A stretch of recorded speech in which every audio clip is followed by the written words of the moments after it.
speculation that it is possible for an individual to have his own personal weapons of mass destruction program. Nor would anyone doubt that destructive power once reserved to states is now the potential province of individuals. Nobody today would doubt that the range of actors that states and individuals must consider as potential strategic threats has broadened dramatically.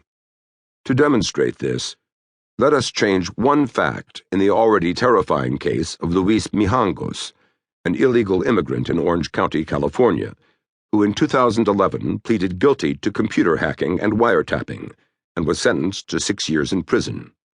Mijangos tricked scores of women and teenage girls into downloading malware onto their computers. In addition to using the private financial information that he stole from their computers for garden variety credit card fraud, Mijangos, according to court documents, read victims' emails and instant messages, watched them through their webcams, and listened to them through the microphones on their computers. He also used the webcams to take surreptitious images of his victims. Moreover, he used those intimate images or videos of female victims he stole or captured to sextort those victims, threatening to post those images and or videos on the internet unless the victims provided more to defendant. In at least one instance, he followed through on this threat and publicly posted nude photos of a victim. He also tricked victims into creating pornographic images and or videos by assuming the online identity of victims' boyfriends. Mijangos also used the computers he controlled to spread his malware further, sending to people in his victims' address books instant messages that appeared to come from friends and inducing new victims to download his malware. FBI computer forensics specialists identified more than 100 computers infected by Mijangos, used by roughly 230 individuals, at least 44 of them underage. Prosecutors conceded that a great many other victims probably remain unidentified. Mijangos represents the democratization of 1984 and the power to track, probe, and invade the privacy of others. These days, Little Brother can do it too, and Little Brother may well operate outside Oceania. Bad as the Mijangos case was, if we simply change Mijangos' location, it gets dramatically worse. Imagine for a moment that he had operated out of not California, but Nigeria, home to a great deal of spamming and online fraud activity.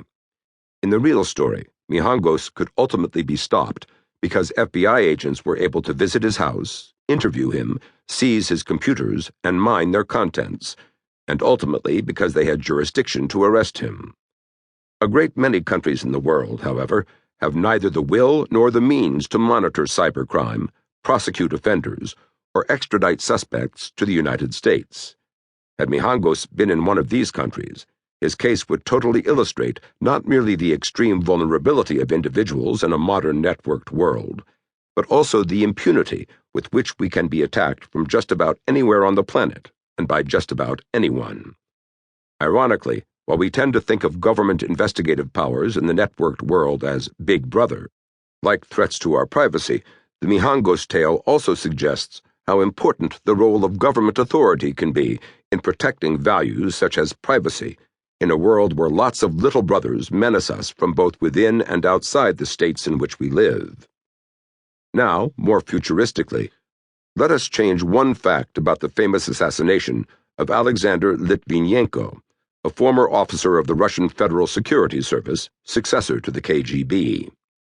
Litvinenko wrote 2 books in which he accused the Russian secret services of bombing Russian apartment buildings and engaging in other acts of terrorism in order to facilitate Vladimir Putin's ascent to power. Facing prosecution in Russia, he fled and received political asylum in the United Kingdom. On November 1, 2006, Litvinenko suddenly fell ill and was hospitalized.